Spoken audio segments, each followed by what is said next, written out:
shouted and threatened lawsuits, and it was never broadcast.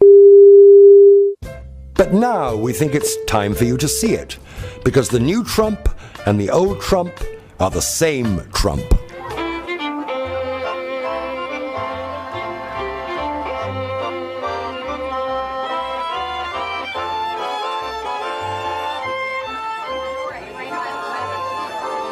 I never thought I'd be doing this, I have to tell you. So just everybody have a good time, enjoy yourselves, and for many years enjoy the Trump shuttle. It seems hard to believe, but that triumphant ride on the Trump shuttle was barely 3 years ago. It feels like so much longer. Nothing marked the end of the 1980s, the decade of greed, more than the downfall of Donald Trump. But who is this man who rose so high and fell so fast? Very good. Give it to that girl right over there. He presents himself marvelously, but the Donald Trump that I saw in real life was very different. Mr. Trump, please. I believe that Donald Trump would be a very unhappy man if no one paid any attention to him. He skirts the law in the sense that he goes right up to the edge and sometimes over it. You leave it with me, so I'm just going to call you. He talks a good game, but he lacks character. I mean, it's the American dream gone berserk, really, is what it is.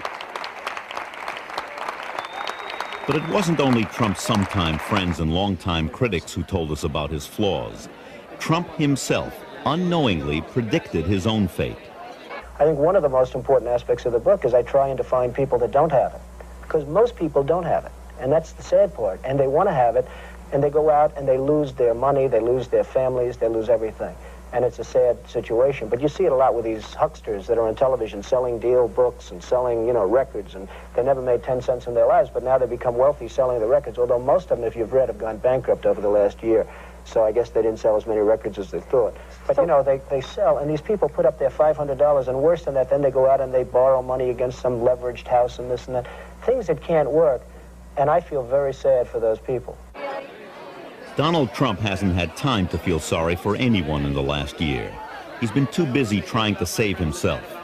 It's so different now from his heyday, when he only had to want something to get it.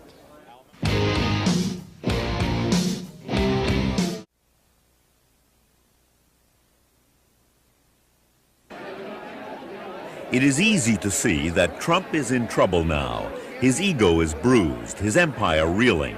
But to find out why, you must turn back the clock to look for the clues. We begin our story in the fall of 1988, with Donald Trump at the top of his game. Here he is at a political dinner honoring Andrew Stein, president of the New York City Council. Trump is a hustler. If a big guy, a rich guy, puts his arm around a politician, often that's better than money, because the politicians are in love with anybody who has money. Trump puts more than his arm around politicians. He's a frequent and generous campaign contributor to the council president. He is explaining to Stein that the contributions of some of his New Jersey associates are in violation of the new campaign laws. He's going to take them back and fix the problem. Right down. One guy from New Jersey, Andrew Stein. Andrew Stein, if you don't mind, I'll take a pass and get him corrected. You don't mind, do you? He doesn't miss a beat doing it, nor does he miss a camera turned in his direction. Boy, there's a lot of coverage tonight. He was the best-known businessman in America. Compared to Lee Iacocca, he was Schwarzenegger. He was Stallone. Maybe he was even Elvis. Look, I'm making him a star. Look at this. He gets more headlines for what he doesn't do than what he does, because he's news just by showing up. Here he is at a charity event. It's at the Plaza Hotel, then his newest toy. His wife, Ivana, had just had some very appealing cosmetic surgery. Don Johnson and Melanie Griffith were along for the ride. Not surprisingly, the press forgot all about the charity. It was a time when celebrities dominated the news. And thanks to their press agents, the rich were celebrities in the 1980s. Trump in particular. No matter what he said or did, No one asked the hard questions. In merchandising the apartments in Trump Tower, he would plant articles in the newspaper suggesting that the Prince of Wales was going to take an apartment, Sophia Loren was going to take an apartment, and wouldn't it be wonderful to see Sophia sitting in her bathtub overlooking Central Park, and all kinds of wonderful stories.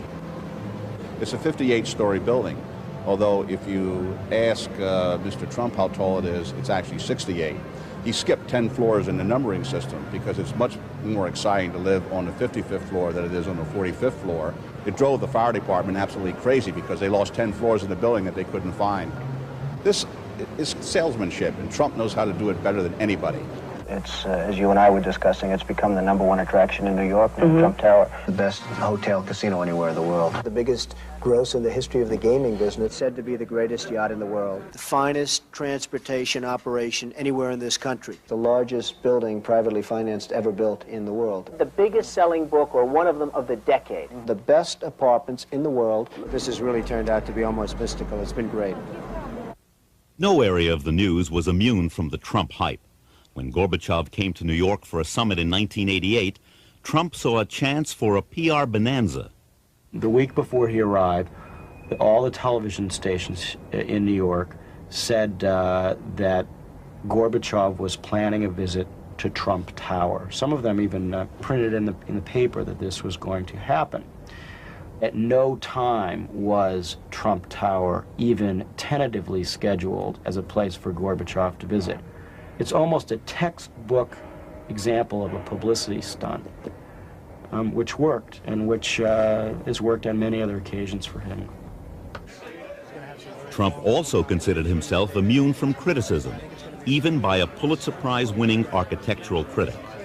I mean, you have an idiot like Paul Goldberger, who has probably the worst taste I've ever seen. Anytime he gives a good... I get scared when he gives me a good review. Because most of the time when he gets good reviews, they're not successful buildings. But you have a guy like Paul Goldberger who comes in, he's going to fight this job. Why? Because I said bad things about him in my book? Because I said he suffers from a lack of taste?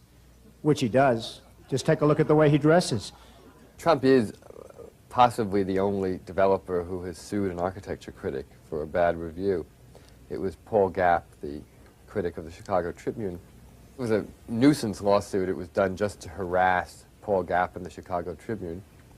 Ultimately, it went nowhere, which is where it deserved to go. By this time, it seemed Trump could say almost anything about almost anybody. Do you mind if I sit back a little bit? Because your breath is very bad. It really is. Has this ever been told to you before? No. Huh? Okay, then I won't bother. No, actually, that's how you get the edge. Who cared about Trump's abrasive behavior? Everybody loved his toys. For me, a fantasy fulfilled, to leave Donald Trump, the money mogul with the Midas touch, asking, who's been sitting in my chair? Who's been drinking my champagne? And who's been sleeping in my bed? Why, that little old Channel 10 news reporter me. That's who, Sheila Ellen Stevens. What did you do with it? No matter what happened then, everybody remembered one thing Donald Trump had done. Donald, you performed a great public service. That was on November 13th, 1986, when Trump completed the reconstruction of the public ice skating rink in New York Central Park. For 5 years, the rink had been closed, as the city spent $12 million trying to fix it. Then Donald Trump stepped in. He said he'd fix it fast and on budget, and he did. People even thought he'd done it for nothing. I think it was a level of competence, and we drive and we push and we get things done. Trump got paid in full. Some of his contractors didn't. And that's a story that didn't get told. I want you to work, he says, but there's one caveat, and that is that the work has to be pro bono. And I said, well, pro bono, I mean, my goodness, I'm Italian-American. Bono has to be Italian. I'll go for it. Well, little did I know that pro bono meant for free for the public good, but in reality, what he was asking us to do was to supply the services for the rink and to dispense with any profits or expenses. Back then, Donald Trump was no ordinary rich man. He was the people's billionaire. You like it? You like it?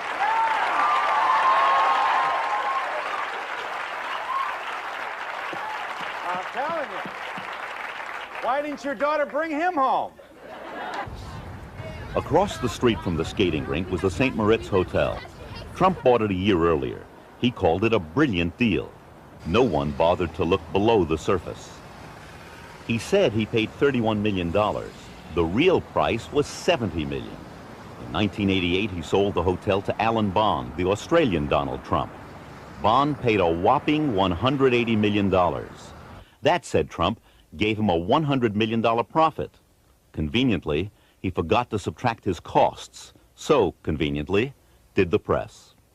When Trump bought stock, the financial press listened, and the financial press wrote, and people read, and people bought. And Trump sold, and Trump made money. Then came the crash of 1987, and Trump boasted, "I got out whole, I didn't lose a dime." And the financial press wrote. But like everyone else, Trump lost. Resorts, Alexander's, MCA, he owned them all, and there were others. Even when Trump flaunted his marital infidelity, editors covered his tracks for him. A professional photographer took these pictures of Trump, his wife Ivana, and his close and personal friend Marla Maples in Aspen over Christmas 1989. He tried to sell them, but for 6 weeks he couldn't find a buyer. During the 80s, the cult of the rich and of great wealth and of great ostentatiousness was very much in. He met a need for the press. The press needed a poster boy for the 80s, an emblem, a shorthand way of telling people what was happening in the culture. But as the new decade began, the poster boy of the 80s woke up to find himself on the media's 10 most wanted list. Although no one had raced to be first with the story of the Trump divorce, there was an Olympic-sized competition not to be last. The devastating thing about the Marla flap is that it opened Trump to ridicule for the first time, and that is very deflating. And it's not only deflating, but it turns the publicity machine around. All the lovable quirks on the way up look very foolish, if not stupid, on the way down. And it's going to be it's very hard for him to come back from this kind of ridicule. Overnight, it seems, America turned from a fascination with what Trump has to what he could lose. Do you wish we'd all go away? Absolutely. In the old days, that is just a few months earlier, Trump had the power to dismiss the press, to make reporters accept his claims as facts. Now the press wouldn't go away, and though the stories were about numbers, it was easy to see the numbers were working against him. Look at this chart, which is based on a report from the New Jersey Casino Control Commission. By the middle of 1990, only 3 of Trump's 22 assets were profitable. Trump wasn't rich. His net worth was minus $294 million at the present market value. He owed one bank alone $993 million, only slightly less than the bank had loaned to the entire country of Venezuela. There's nothing the press loves more than bringing down the person it built up yesterday. Once he had been on the cover of Time. When his new book came out, it was reviewed on the back page. And the review was scathing. Inside every fat ego, it starts, there must be a thin, self-revealing book struggling to get out. The review didn't spare his wife either. Was Ivana's plastic surgeon under the impression that she was entering the witness protection program, it asked? But the press alone couldn't slay the media monster it had created. For a moment, the book shot to the top of the bestseller list before disappearing like Judge Crater.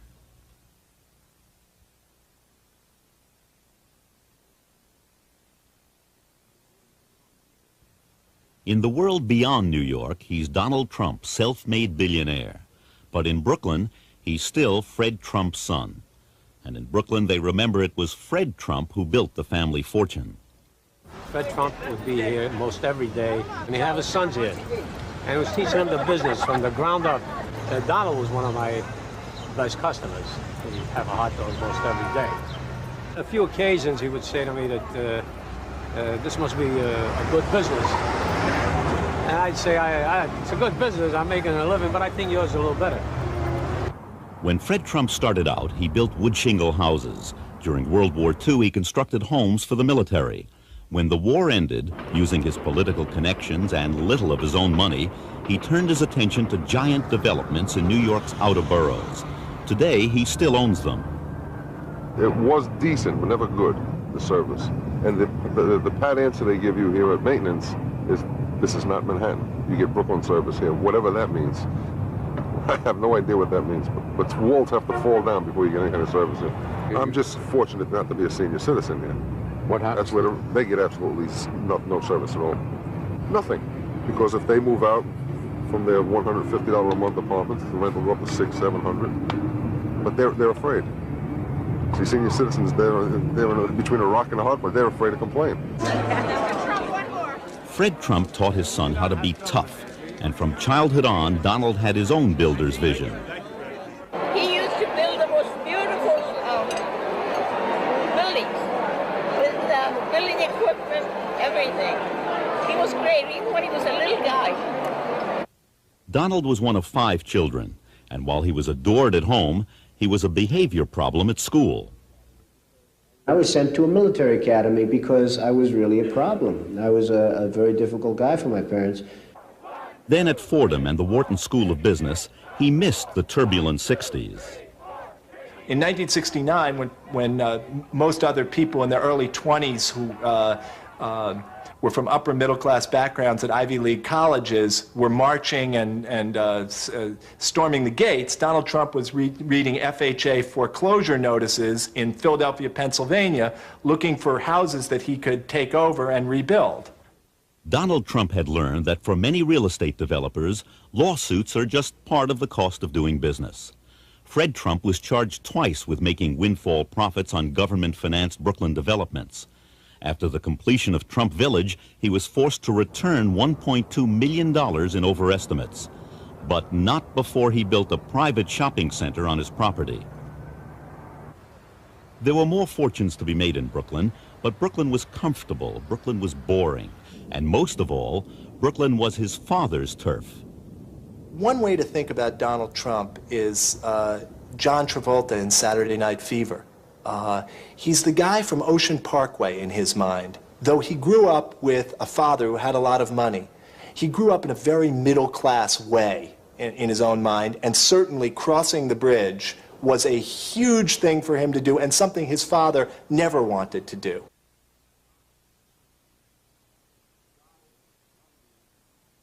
Donald was the young man who, the second-generation boy who was going to conquer Manhattan. And he stood with me once in his park after we'd had a tense negotiation in which we'd fought, and as we often did.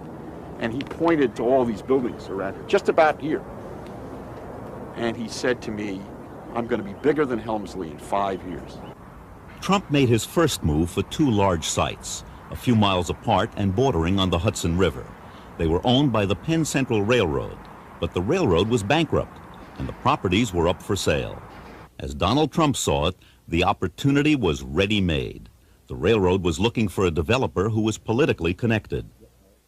I knew that right away that he didn't fit the standard mold, and that all the people who would have to pass on this, all of them, right up the line, would be troubled if I put it bluntly, who the hell is Donald Trump? And why are we contracting what could be $100 million worth of real estate with this unknown young man? The 28-year-old Trump would solve the problem brilliantly, as he would in the years ahead. No money down, juggle the facts when necessary, and use your political connections. He took Eichler to meet then-Mayor Abraham Beame. The mayor put his arm around, after I took a few minutes to tell the mayor why I was there, and he put his arm around Donald's father, and he said to me, whatever Mr. Trump wants in this town, he gets. He had a very good father who knew how to get things going. He learned a lot from him. Fred Trump and Abe Beame had been childhood friends, and Beame benefited from large Trump campaign contributions. So did Governor Hugh Carey, who would help Donald Trump again and again. Another close advisor was Trump's lawyer, the notorious Roy Cohn.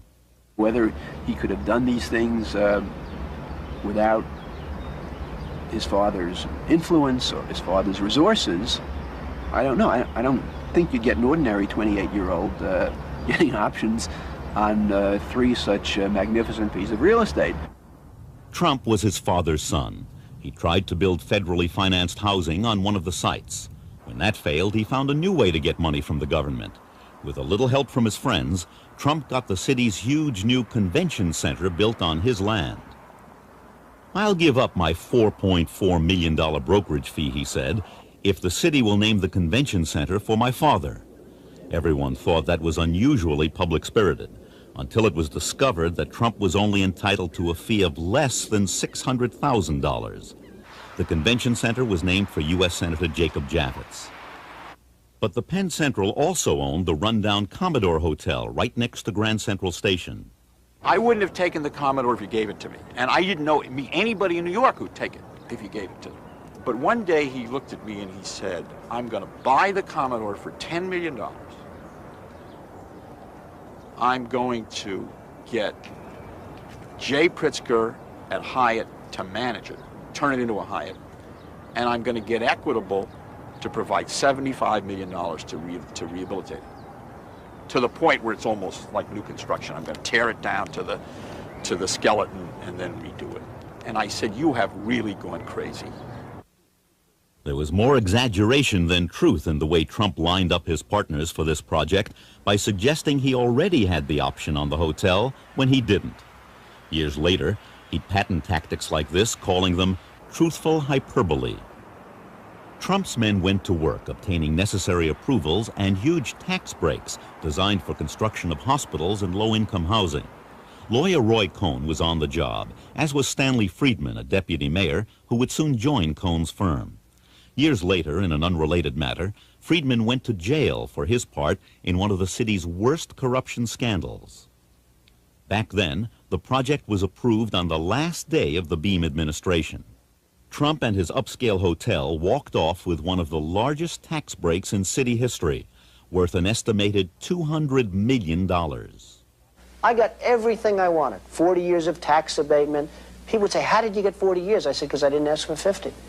It was so easy. I don't blame Donald Trump for asking for whatever he could. He's a private developer in business to make money. He had no obligation to the city. In fact, he was being helpful because without him, the site might not have been developed. It's up to the city, to the Board of Estimate, to the mayor to stand fast and to negotiate a deal which not only allowed the property to be developed, but was in the best financial interest of the taxpayers for that time and for the future. That the city failed to do. Trump was no longer a kid from Brooklyn. He was an established developer and something else. He was the king of tax abatements. In the 1980s, other developers would follow his lead until building luxury housing with tax abatements became almost as popular as junk bonds and yellow ties.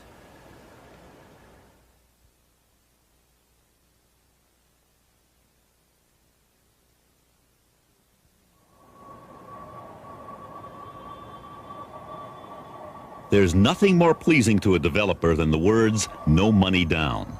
At the Commodore Hotel, Trump saw firsthand the incredible lightness of leverage, so he tried it again.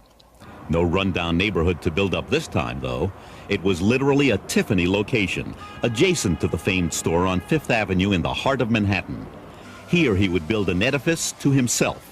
A retail atrium, all marble and bronze, 13 floors of offices, the rest expensive apartments. Trump Tower. Donald called me up one day in my office at about 11:45 and said, meet me at Bonwit Teller in 15 minutes.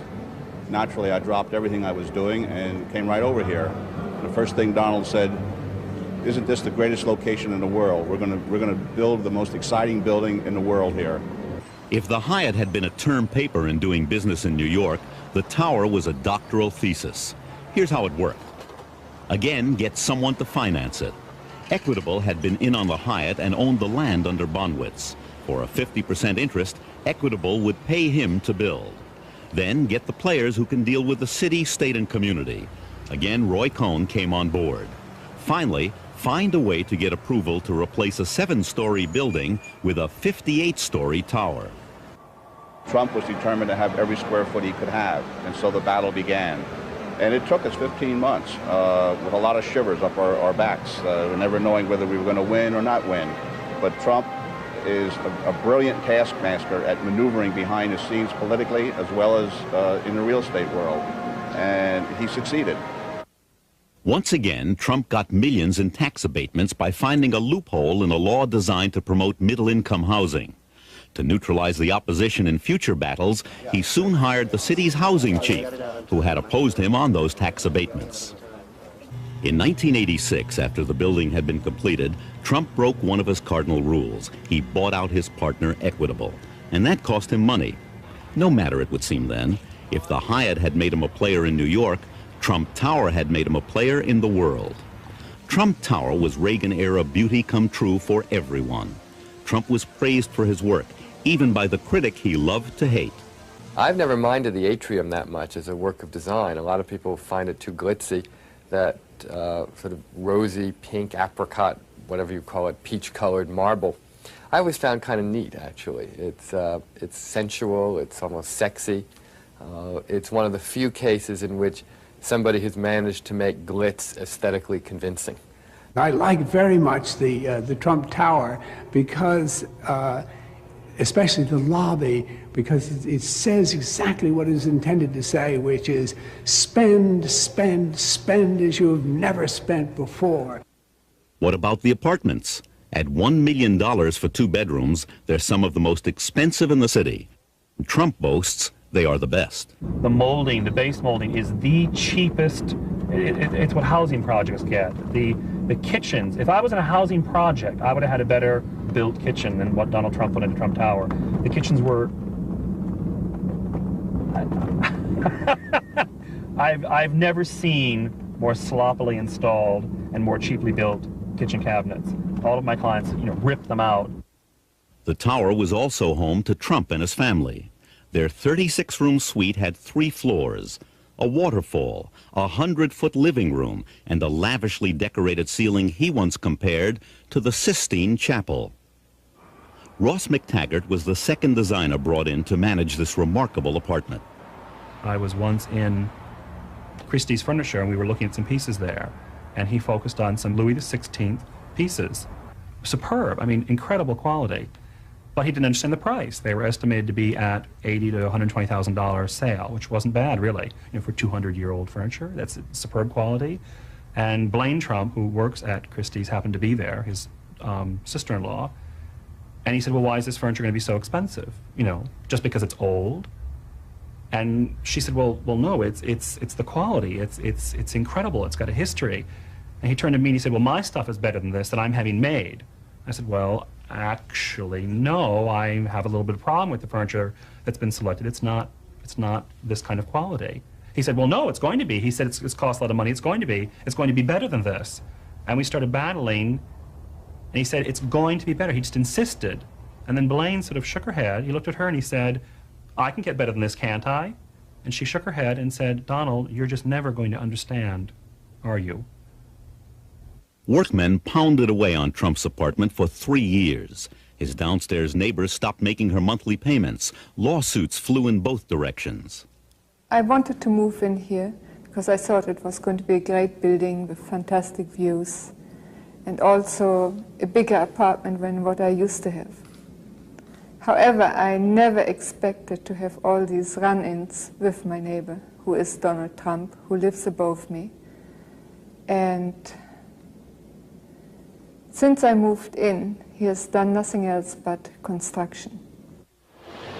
The building of Trump Tower was the true art of the deal. Saving money was the key. Chapter 1. Hire the cheapest demolition contractor you can find, even though he has little experience. Trump hired William Kosicki, whose principal business was window washing.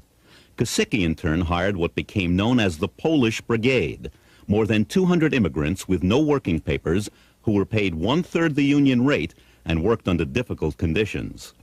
Years later, deny you ever knew they were there, even though you visited the site. They were sleeping in the building. They had no protective equipment. All the OSHA requirements were being ignored. They had no masks. They had no gloves. They were stripping wires with their bare hands, hot electrical wires. Chapter 2. Don't tell anyone that the building contains asbestos. The reason? Asbestos is costly to remove and dispose of. Trump says he isn't legally responsible. The law says he is. With the danger that was involved in working there, because all the wires, a lot of construction, it was covered with asbestos. Chapter 3. Hire a waste hauler who doesn't care what he carts and knows how not to leave tracks. Trump's demolition contractor got Eddie Garofalo, identified by law enforcement officials as mob-connected.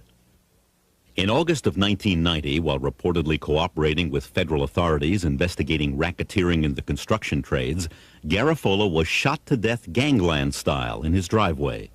In the dead man's pocket, a wad of cash and a high-rated comp card for the Trump Taj Mahal. Chapter 4. When the demolition begins, appear to be public-spirited. Promise artifacts from the building to the Metropolitan Museum of Art. Chapter 5. Jackhammer the artifacts when you learn the cost of saving them.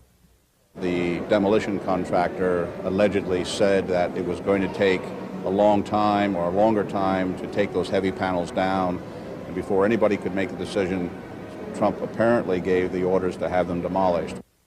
Chapter 6. Threaten the lawyer that the Polish illegals hire after your cheap contractor defaults on paying them. Make sure that the threats aren't traceable in case the guy isn't scared off. Mr. Barron had told me in the one telephone conversation that I had with him that Donald Trump was upset because I was ruining his credit reputation by filing the mechanics liens, and that Mr. Trump was thinking of filing a personal lawsuit against me for $100 million for defaming his reputation. It turned out that Mr. Barron was Donald Trump's favorite alias. When this was revealed, Trump said, "What of it? Ernest Hemingway used the pen name, didn't he?" Chapter 7. Manage to stay out of trouble when your contractor is tried, found guilty, and fined for not paying his Polish illegals. And at any moment, this should have fell out of bed.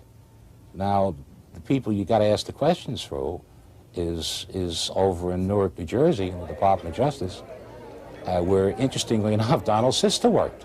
She was the number 3 person in the office. The assistant U.S. attorney said, don't mention the name Trump inside here. If you want to talk about Trump, just say, let's go outside and take a walk. At the time, Trump's sister was an assistant in the U.S. Attorney's office in Newark. Today, she's a federal judge. Chapter 8. Have Daniel Sullivan make peace between the union and non-union workers on the tower. In late July, July 27, Donald called me and asked me to please come to New York because he had a major problem. The employees he represented on the demolition of the Bonwit Teller building were going to hang one of his vice presidents, Tom McCary, off the building. Prevent the hanging, but a decade later face legal charges that you defrauded the union pension and welfare fund. What do you think? You got to beat this right now? Chapter 9. To build the largest concrete structure in New York City, turn again to Roy Cohn. Cohn is also the lawyer for the New York crime boss who controls the concrete business.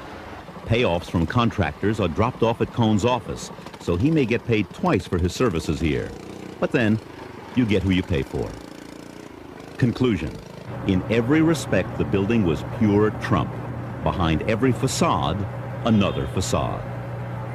When you're going to spend the kind of money that we've spent on a building where we spend for the finest marble, for the finest bronze, for the finest everything else, you have to be careful, to be perfectly honest, because it really does add to your risk. And we decided to go absolutely first class all the way, and it's something we're very happy that we did. He calls it Trump Tower. It's money power that'll get you up where you want to be.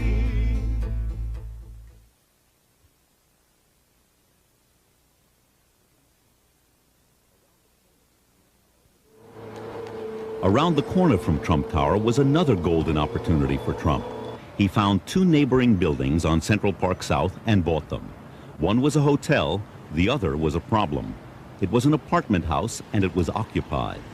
In 1981, a group of tenants from 100 Central Park South came to interview me and discuss a problem they had.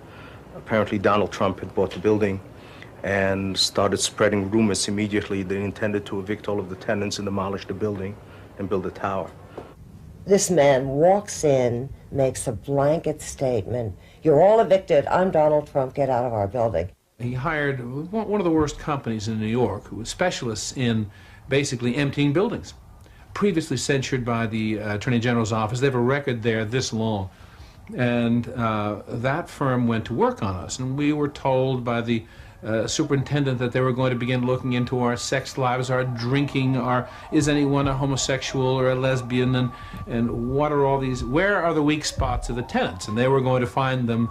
Tenants were being approached and told that you better move out, because if you don't move out now, or you don't allow us to put you somewhere else now, you'll be evicted and you'll have nothing. You'll be thrown into the street. And a woman knocking on the door and saying, "I've got to come in and help you. We're going to look for a place for you because tomorrow you're going to be out. You're going to be out." Services were immediately discontinued. There were all kinds of problems from they wouldn't repair anything, they wouldn't paint, elevators out, lack of water, problems with the electrical. He brought many eviction cases against tenants in the building. And he brought the case to evict every tenant in the building. In addition, as I indicated, he brought a lawsuit against the attorneys representing the tenants in the building. I can't think of any other lawsuits he could have brought. He took 6 people and told them that they were going to be evicted. This was a Christmas Day lawsuit. Rebuild your walls, which have been taken down for 30 years now, within 10 days, or you will be in violation of a substantial provision of your lease. The tenants here say that Trump's harassment has taken on many forms. For example, they say a couple of years ago, Trump offered the vacant apartments in this building to the city's homeless. I'm willing to give them heated, beautiful apartments with services and medical services if necessary. Well, why not set up that cots these in this conference room? Well, I'll tell you, because right here I don't have the room. Over there I do. New York State, it basically brought its power to bear on Donald Trump and said, you can't do this. They conducted 10.5 months of hearings to find out whether they had probable cause for a violation, and found out, yes, Trump had harassed us. That we were able to also gain access through the media to the public and interest, therefore, the state in our problems was only a fortuitous event, since we are not nearly as skilled at public relations as Donald. This was Trump's first major defeat in New York, but he hasn't left the tenants with much to celebrate. It hasn't stopped. The present is what I'm really concerned about now, because even though we signed an agreement where it was supposed to be the end of harassment, Donald Trump and his people are still trying to evict tenants in this building. He wants the world, but what he wants primarily is Manhattan to be turned into a Donald Trump mecca for the super rich. No room for anyone else.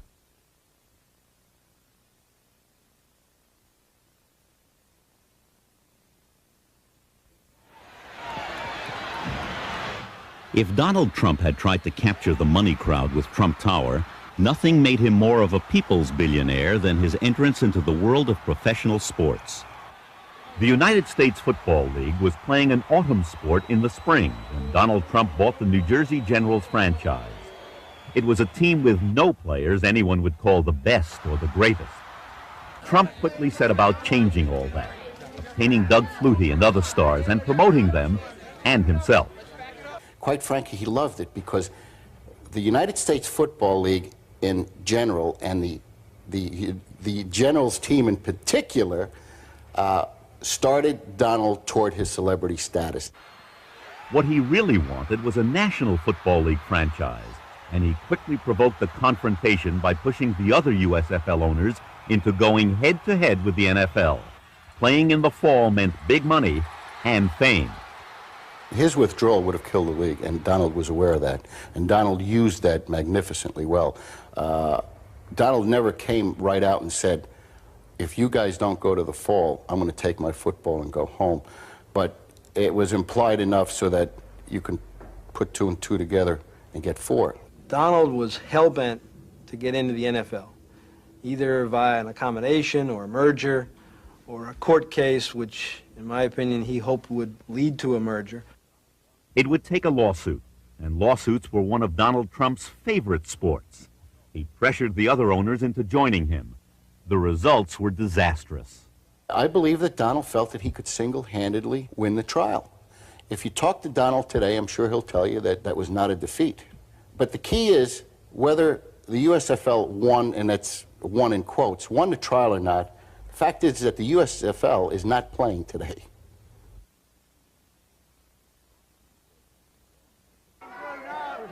Boxing for a time brought Trump the fame he was seeking. When Trump landed the Tyson Spinks championship fight, he and the other Atlantic City casino operators realized their greatest gaming jackpots ever. But that wasn't enough for Trump. He wanted to own Mike Tyson. First, he tried to join forces with Bill Cayton, Tyson's manager. Trump was rebuffed in his efforts to become Cayton's partner, so he set about trying to steal the fighter. At a celebrity cocktail party, he had come over to the table where I was sitting with my family and friends, put his arm around me, and told all the people at the table how wonderful I was, how much he loved me, how much he appreciated and respected me for putting together this fight. He said, "Only you could have kept it on track, Bill. We owe you for getting this fight on." But then 2 days later, I found out he was working with the women against my interests. When Tyson's marriage to Robin Givens set up a three-cornered power fight with Givens and her mother Ruth Roper in one corner, Cayton in another, and promoted Don King in a third, Trump saw the answer to everything, or so he thought. Trump had to be involved directly or indirectly into this new scenario for Tyson. When he got the lawyers, when he got the publicist, Trump had to be behind that. Trump used Givens and Roper against Cayton. He even moved them into an apartment in Trump Tower. But Givens and Tyson didn't stay married. When Tyson lost the women, Trump lost the power, because Trump's ticket to Tyson were the women. Though Trump made the wrong bet, he didn't lose entirely. Iron Mike may have skipped to another corner, but Trump still gets some of his fights and some of the money.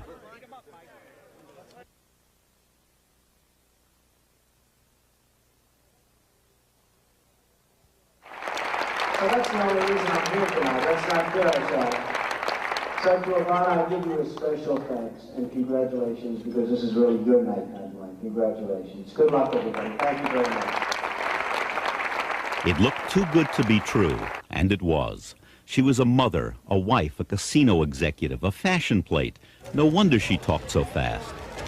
What's good for Atlantic City, it's good for Trump, as a Trump, because as nicer the city is going to become, and as more visitors we are going to bring in, not only at Trump, but Atlantic City is going to benefit from. Like everything else in Trump's story, the facts his publicity machine ground out about Ivana were just the point of departure. Born in Czechoslovakia, she made a marriage of convenience to an Austrian, allowing her to leave and join her lover in Montreal. There she was a runway model, not a top fashion model, as Trump and his publicist said. She was an accomplished skier, but not an Olympic skier as publicized. Donald and Ivana met in a New York singles bar. They were married in 1977 by the Reverend Norman Vincent Peale, the exponent of the power of positive thinking. The Trumps had 3 children, but Ivana wanted more. I was a girl and I was young, and I was supposed to be at home. I was supposed to be maybe collecting the art. I wasn't supposed to be in their domain. I wasn't supposed to be running hotel and casino, which was a totally male-oriented business. Now she started at the top, promoting the Trumpian vision as the titular president of Trump's Atlantic City castle. But as she helped her husband, she also established herself. She became, in a sense, a competitor for media attention. There is competition in certain marriages. This one, since the marriage seemed to be played out more in the tabloid press and in the broadsheet newspapers of New York, rather than in a private household, that there is a competitiveness there for headlines, for attention. But for all the smiles and the glittering entrances at society events, this marriage was not as harmonious as it seemed. If you're good to him, he's incredible to you. If you bad at him, you're dead. Someone told me once, who was involved in the Trump Organization, worked there, that everyone that works for Donald spends 50% of their time worrying about incurring Donald's wrath, except for one person, Ivana Trump. And he said she spends 90% of her time trying to worry about how not to get Donald to yell at her and now how not to incur his wrath. But even as she worried, she stood up to her husband. It may have been Donald who coveted the biggest yacht in the world. It was Ivana who used it. It may have been Donald who bragged about his Palm Beach house. It was Ivana who loved it. She has her own little spa there, and I know Barbara Walters, I hear, is coming. So she has many wonderful friends who are in business, who are workers. I guess she's quite a chore worker herself. I have to ask Ivana to stand up, because if we had this dinner here a year ago, it would not have been the same, believe me. She's done a great job. When Trump bought the Plaza Hotel, he made her president. Her salary, he said, would be $1 a year and all the dresses she could buy. A way of complimenting her and putting her in her place at the same time. It was also a convenience. His romance with Marla Maples was blossoming. He wanted to install her in Atlantic City, and to do that, he had to bring Ivana back to New York. In 1989, an event that telegraphed the stress in her life, Ivana underwent a physical transformation. Was it to save her marriage? If so, it didn't work. By now, Donald had Marla. When the Trumps finally reached a divorce settlement after reams of gossip column speculation, it looked just like the prenuptial agreement they had all along. But Ivana left with something extra. She became a Trumpian star in her own right, with a 7-figure book deal, a career as an advertising model with a daughter, and the freedom to enjoy the glittering social life her husband so often said he hated. As for Donald, the art of the deal with Marla was to stay in the headlines, but not necessarily close the transaction.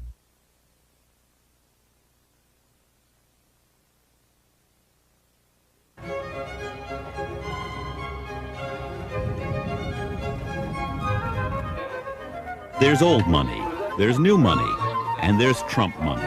The kind of money that buys the biggest, most famous house in town, Mar-a-Lago. Other people wanted to buy Mar-a-Lago, many other people, but they had different ideas. They wanted to condo it, they wanted to make it into a hotel, they wanted to do all of, in my opinion, the wrong things with Mar-a-Lago. This is a treasure. This is a U.S. treasure, and it had to be preserved. Trump's original idea wasn't that high-minded. He wanted to subdivide the property and create 14 luxury homes. The city turned him down. And that was just the beginning of Trump's quarrels with Palm Beach.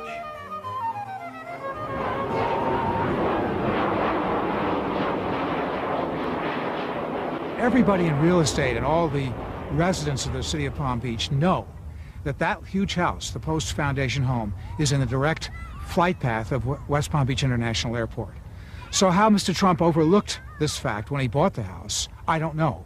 For Donald Trump to come down here like an invading bacteria, like a carpetbagger, and say, those planes fly over my mansion, Mar-a-Lago. I don't like the noise. Palm Beach County, I don't care how much money you've spent. Move your damn airport.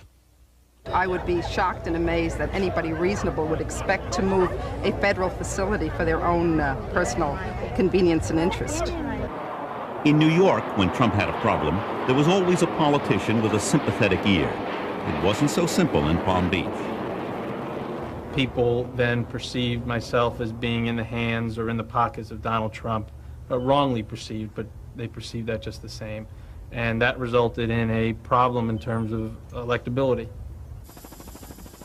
On election day, Trump's candidates lost. Socially, Trump lost as well. When he flew in guests from New York, they went home buzzing about the unfashionably early dinner hour and the room phones that were programmed to prevent expensive long-distance calls. Among the locals, Trump fared no better. When he tried to get his tax assessment lowered, he failed. Finally, it turned out that this deal wasn't as artful as he claimed.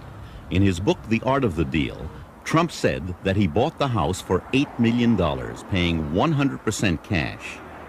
Actually, he spent $10 million, of which only $2,000 was cash.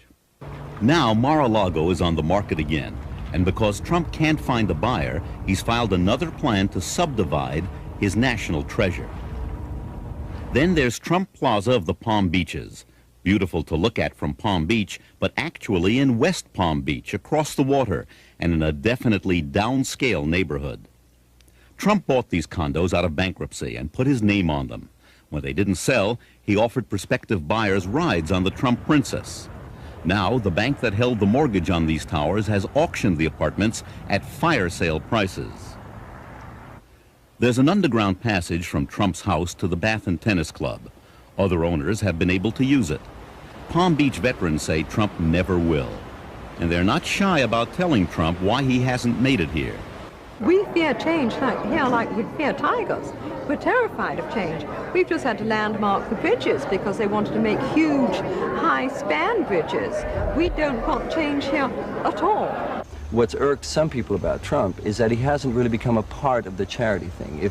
If he really wanted to be a part of this town, then perhaps, they feel, he should give money toward those causes. He'd help us with money. Yes, For money, starters. money for charities. He could lend his name, lend his house, and Sure. contribute to a lot of things. Anybody can buy your way into a charity ball. You give me $500, you're in. You donate $20,000, maybe you can be one of the co-chair people. Well, what is that? That's nothing. As far as getting into the parties and into the people's homes, you can't buy your way in. They like you, they will invite you, or they won't. The criteria still is the old family name. The Vanderbilts, the Whitneys, the Munns, the Phipps, and to them, nouveau riche is just... Another thing he couldn't get into Palm Beach was his yacht. The harbor was too small. So while it was there, the Trump Princess had to be moored in Fort Lauderdale, next to a Best Western motel. I don't think he has the making of being a real Palm Beacher, though.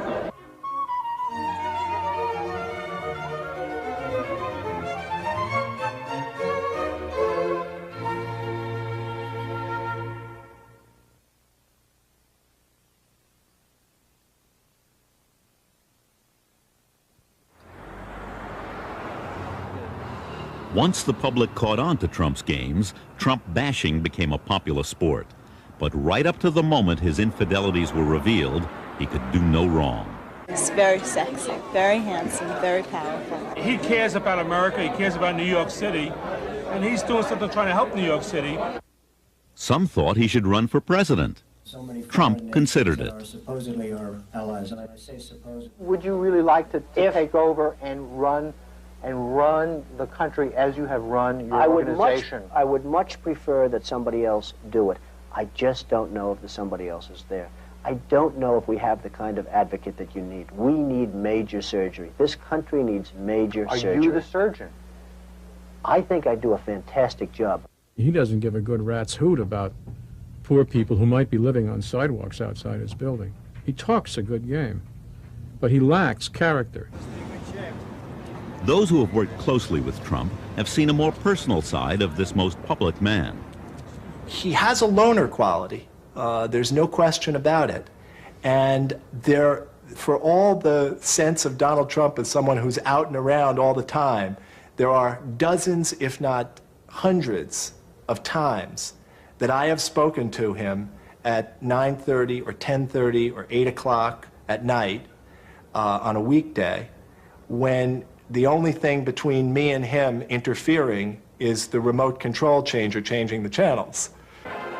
He presents himself marvelously, but the Donald Trump that I saw in real life was very different than the Donald that I saw on TV or on some sort of video or a talk show or something. And that fascinated me, and that's when I realized how much a performance it was. He can be extremely articulate and very well-mannered, and he has this marvelous sort of boyishness that projects, I think, rather successfully on camera. In person, you see a hostility and an anger. I've known him to say after a meeting where he'll freak out and scream at people that he'll walk out and say, some performance, wasn't it? But a lot of times it's not a performance, and he'll claim it is, because then it maintains his image that he's always in control. He's often out of control. He treats people, I've seen people treated horribly, including his own family, by him. Extraordinary verbal assaults. he doesn't define himself from within. He doesn't define himself through relationships or through some spiritual interests and concerns. He does not have close friends outside of his family. But I don't think, and he himself has said, that friendship in the way that other people might think it's important is as high a priority for him. You expect employees to speak well of the boss, but some of Trump's associates seem to genuinely love him. One in particular was this man, John Beninoff, vice president of Trump Plaza Hotel and Casino. We have a great leader in Mr. Trump and in Mr. Hyde, and they care about their people, and that's the difference at Trump Plaza. They truly care about their employees. We don't like to overwork. 4 months after this interview, Beninoff, Stephen Hyde, and Mark Edis, another key Atlantic City executive, were killed in a helicopter accident. A stunned Trump publicly mourned their loss. 9 months later, in an interview in the New York Times, Trump attacked the 3 dead men, blaming many of his financial problems in Atlantic City on their mismanagement. The comments enraged some Trump employees. Trump later denied he made the criticism, but the reporter who wrote the story told us Trump couldn't have been more explicit. When you work for Trump, you know you're working for the best. I think it's human nature. When people say, where do you work? When you're working for the #1 place, there's a lot of pride behind that.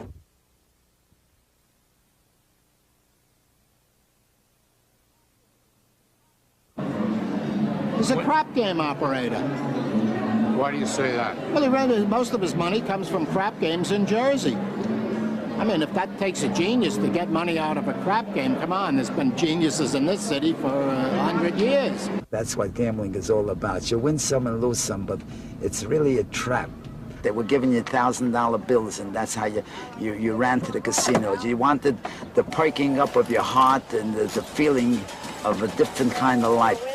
I must sound like a baby up here. I haven't smoked, I haven't drank, and I don't take drugs, okay? Well, I have other problems, but I can't tell you about them.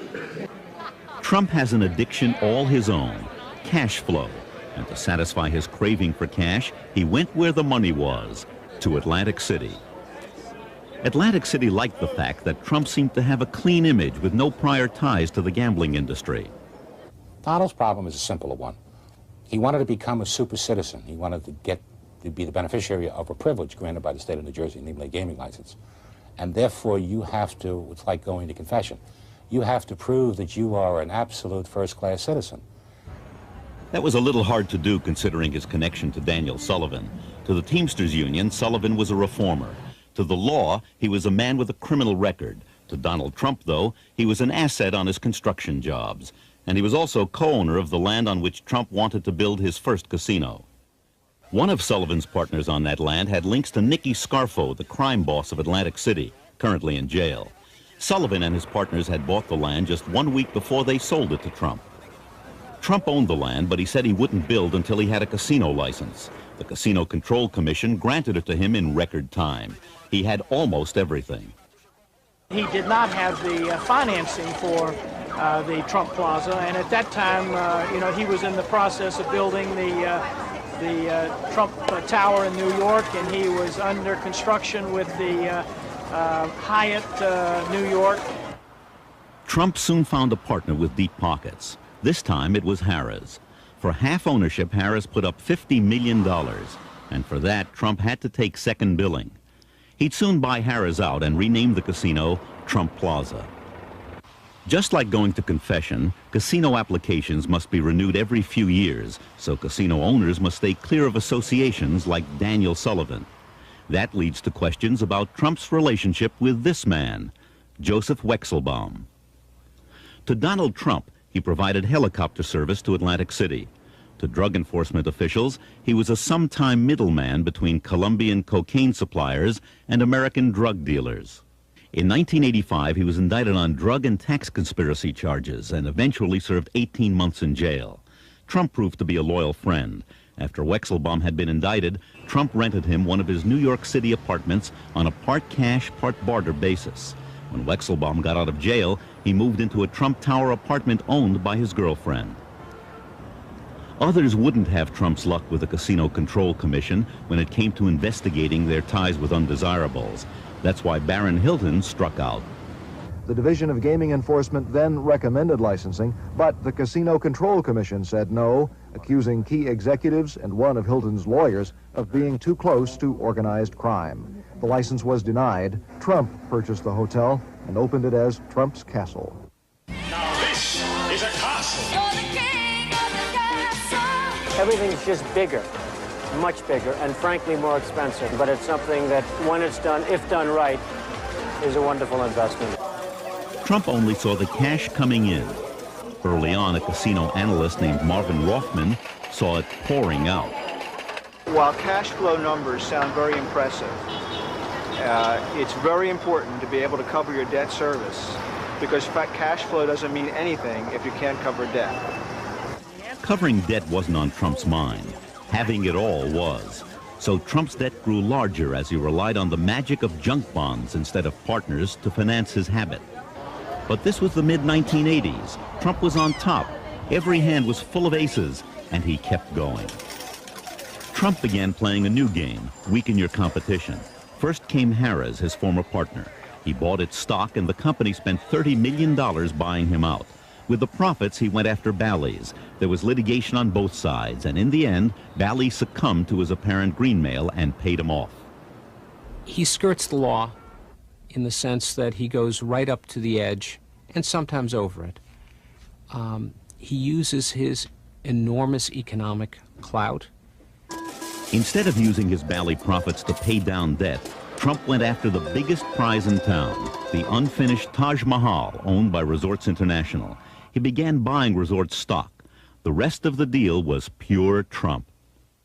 Within a matter of months, he had convinced Resorts Board of Directors to permit him to put into effect a management contract, which was worth something like $60 million to him. Nothing like this has ever happened before, and in essence, they were paying him to supervise his own investment in his own company. Everybody was just aghast, because there would be nothing, nothing left for the shareholders. In return for the management contract, Trump was supposed to finance the completion of the Taj Mahal. He never had any intention of doing that until he owned the company outright. The contract bled the company dry. Stock prices fell, but they weren't low enough yet for Trump, so he tried something else. Resorts hired bankruptcy counsel, and Mr. Trump walked them through the unfinished building. Within hours, all of Atlantic City, and indeed the entire financial community, knew that Resorts had consulted bankruptcy counsel, and the rumors were rampant that Resorts was going into bankruptcy. There's no doubt that this had a very intimidating effect on the Casino Control Commission. Today, Donald Trump sat in the audience as state officials considered his request to gobble up even more.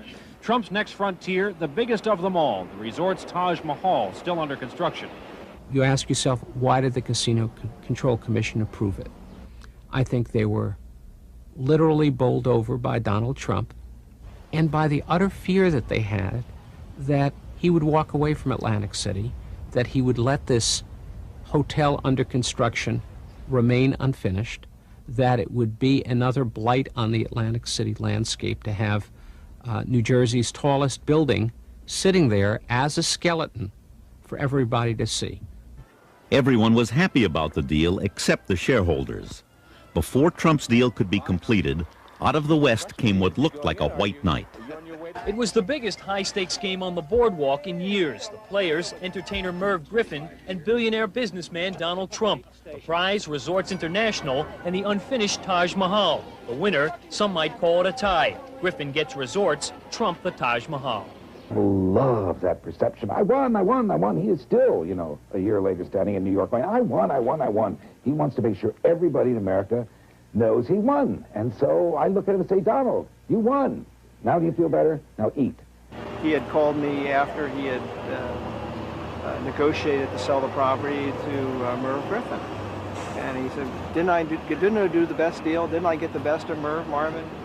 And I said, Donald, I think it was great that you sold the property, but I think you made a mistake. I think buying the Taj Mahal is going to be a very bad thing for you. Well, what do you mean? I mean, I think the Taj Mahal is going to be the greatest success ever. I mean, you just don't understand. And I said, well, I can't understand why you would want to operate 3 different properties in Atlantic City. How do you differentiate the marketing? And the Taj is going to be such an expensive property to operate. Marvin, you just don't have vision. You just don't understand. This thing is going to be a monster. Having won this battle, Trump thought he could do anything. He plunged in and bought 2 more Atlantic City properties. Now he really needed cash, so he invested in another competitor, hoping to get bought out at a profit again. This time, the Casino Control Commission made him back down. It threatened to take his licenses if he did it again. That cut off his cash supply. Mr. Trump, or for that matter, any other casino operator, may not use a subsequent sale or disposition to purge himself of the taint created by the purchase of an interest in a New Jersey casino competitor or its holding or intermediary companies. This was the turning point for Trump, but he didn't see it. His sights were set only on the opening of the Taj Mahal.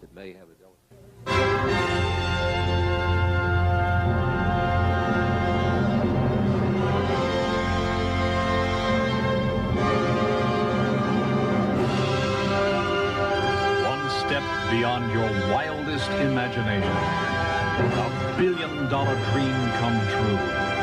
Donald J. Trump's Taj Mahal, the 8th wonder of the world. An 8th wonder wasn't enough. Trump needed a miracle, a business that would throw off enough cash to pay his enormous debt. The regulators were turned off. The banks cried for blood. Trump gave it to them. He personally guaranteed the loans and put his properties at risk. Trump saw only the upside. Marvin Rothman saw it differently. If the company doesn't generate the kind of wins it takes to pay $95 million debt service, to pay $125 million to the payroll and payroll expenses, if we got into a bad economy and all of a sudden the Atlantic City market stopped growing, I think that would be catastrophic to an operation like the Taj Mahal that was so leveraged in debt. Trump went ballistic over a similar prediction in the Wall Street Journal. To appease him, Rothman's employers, Montgomery Janney Scott, fired him. The analyst sued. Not only did he win, the judge awarded him $700,000 in damages. When the Taj Mahal opened in the spring of 1990, it didn't solve Trump's problems. It made them worse. Within 6 months, the once invincible Trump had to file for bankruptcy and give his bondholders a 1/2 ownership in his crown jewel.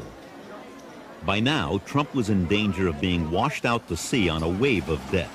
His castle was being held for ransom, and Trump Plaza couldn't bail him out. Trump's addiction for cash had brought him to the brink. I, in a way, get high from what I do, okay? In a way, that's and I look at it as a positive addiction, because addiction can be positive. The casinos are tough nut. They're tough. They're really tough. I wish there was a chance of beating them. I'll be the first in line, but there isn't. You got to die broke with the game.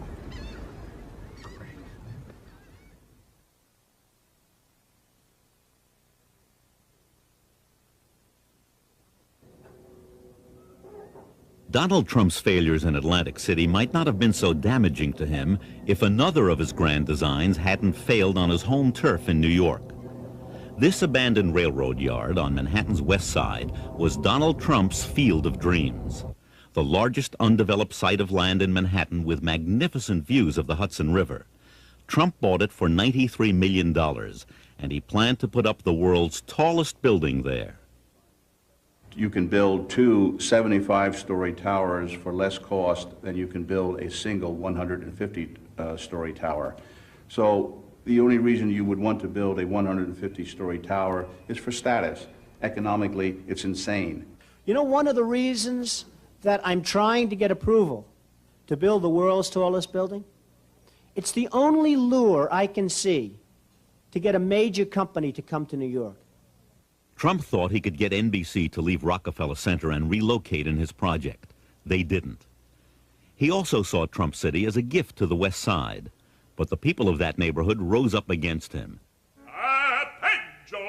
Run out into the parking lot laughing. actors, writers, political activists. In no time at all, they were fighting Trump. He's moving ahead full steam with the project, trying to win approval for the plan. As a matter of fact, he's filed what's called an environmental impact statement. I can show you to the ceiling. Is this correct? To the ceiling in EIS. It goes to the ceiling. This is a 4-volume, 2,000-page technical document which is supposed to project the impact of the plan. Well, you can claim all sorts of things if no one bothers to question you. I don't know who the hell's going to read it. I don't know how it's even possible to read. West Pride has a team of professionals, top experts in environmental engineering, law, urban design, and economics, who are going through this whole thing with a fine-tooth comb. I think New York is But Trump kept promoting his dream. New York is our biggest city, and I think New York should have the world's tallest building. In all due respect, here in New York, we have always believed that biggest is best. In the old days, there were a tiny handful of skyscrapers in New York, and they were thrilling to us, especially when we could see them from a distance, and they symbolized the greatness of New York City. But when you pile one skyscraper next to another so the squirrels could leap from one top to the next, pretty soon you're living in the bottom of a well. Psychologically, you feel uneasy. You're in shadow. Something is wrong. You're trapped inside something which is way beyond the human scale, and none of the things that we need, like light and air and the sun on our skins, is any longer present to us. Certainly he wants to build the tallest building in the world somewhere. I mean, he has a real edifice complex. I mean, he's got a problem. He's got to have the biggest. It's like the kid who has to have the biggest and best toy. It's the American dream gone berserk, really, is what it is. I mean, you're allowed to dream as big as you want, but if your dreams step on the lives of ordinary people and ruin the quality of their life and their neighborhood, you have to be stopped. For now, Donald Trump's field of dreams lies empty, and it has become another debtor's field for him. In interest and taxes, it costs him $60,000 a day, $1.8 million a month, $21 million a year. It took years, but those numbers finally began to impress even Trump. And to the surprise of many, the dictatorial developer turned into a conciliatory collaborator. And all those people he used to fight with, suddenly they were his best friends. The tallest building in the world, suddenly it was any building his opponents in the city would let him put up. But like almost everything else in Trump's life, this project's future remains uncertain.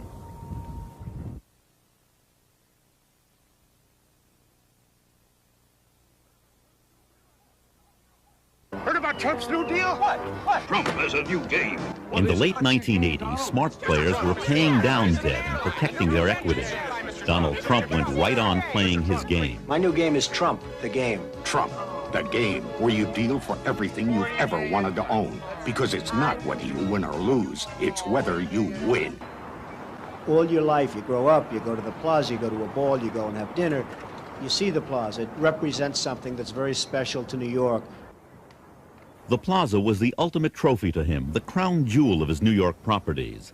Its price tag of $407 million also made it one of the most expensive hotel purchases ever. To get it, he violated his own art of the deal rules. He paid too much, leveraged other properties, and went deeper into debt. But to the world, he had won again. Few saw the reality. He was now risking everything. This is a characteristic of all self-made, and in a sense, Donald is self-made in this way, highly driven. And there is lying behind it an idea, I think an idea ultimately about immortality. This thing about Donald's going to die. And success. There's the gambler's analogy. You got to keep rolling the dice, and you got to keep rolling bigger. Back in 1989, most people thought Trump was one of the richest men in the world. When we started asking questions about his wealth, Trump gave us this letter from his accounting firm. It said he had $700 million in cash. The letter made it look as if Trump could write a check for that amount on the spot. He forgot to mention that most of the money was tied up in credit lines from his banks. His next gamble was the Eastern Shuttle, with New York a hub for flights to Boston and Washington. Getting the shuttle. All of my life I've flown on the Eastern Shuttle. And to think of owning the Eastern Shuttle was beyond me. I was just beyond imagination. That it was. In a year, the shuttle and the plaza had cost him $750 million, mostly borrowed. And Trump wasn't finished buying. Desperate for cash, he next made a bid for American Airlines. At the very least, he hoped they'd buy him off. He was easily rebuffed. He lost more than money. His aura of invincibility was shattered. For generations, men in trouble have fled to California, and that's where Trump looked next. It would be a fresh start in every way, a new base of operations with a new blonde. He set his sights on the old Ambassador Hotel. The city had been planning to build a high school there. Trump thought that was silly. What the area really needed was the same thing he said New York needed the year before, the world's tallest building. L.A. proved too much for the man. I'm not telling tales out of school, but the man is almost bankrupt trying to acquire all kinds of things, and I don't know why he's bothering us in Los Angeles. Tell him to settle his problems in New York, stay there, and let us get on with the show. The breakup of his marriage put him on the front page, but he could no longer control the stories. Ivana asked for half of his assets, and the press now asked, half of what? Forbes magazine took him out of the billionaire class. Everyone now knew what his architect had told us a year earlier. Sometimes I think that when you hear a figure quoted by Donald, if you divide by 2 and then divide by 4, you're probably closer to the real answer. Trump had built his empire on other people's money. Now he couldn't pay it back, and that empire was on the verge of bankruptcy. The banks who had relied on Trump's math were in trouble too. Suddenly, everything was for sale. Things got so bad, Trump tried to slip his private plane out of its hangar without paying the storage fee. The state police were called. Clearly, order had to be restored. And for now, some semblance of it has been. Even Donald's father has helped out. A $3 million purchase of chips in one of his son's casinos went toward paying interest to bondholders, pacifying some of them at least, for a time. Today, there are no new Trump extravaganzas. What sustains him? Perhaps the sense that even this low point is just a moment, that it's all a game. I do understand it's all basically a game. We're all here to play the game, and we're all hopefully going to play it well, but some people obviously can't play it well. Bye, everyone. Mr. Trump, your picture's on my desk. For Trump, the game that made him its hero was over. So this is a big hurdle, and it's great, and I'm happy, and maybe you people can cover one of the millions of other people now and sort of leave Trump alone. Would you be selling anything off, sir? They just might do what he wants. And where would that leave him? The only end to this road is sort of ultimate madness, and living alone in an apartment complex in Panama and growing your fingernails long and storing your urine in mason jars. He just, there's no other way. I mean, that or taking over the world, one or the other. It's either the most public life in the world or the most private at the end of this. There's no in between. He's not going to. You're not going to catch him out, with a Toro on a Sunday afternoon cutting the lawn somewhere. It's going to be one extreme or another, either the greatest Bond villain of all time or Howard Hughes. If you should forget that Trump's his name, you'll see it 553 times in the game. Now we know that Donald is one rich guy, so how come in every shot he wears the same shirt and tie? If your deals turn out lucky and you're smart as a fox, you could be like Donald and end up on a box. Big bucks will never seem the same when you play Trump the game.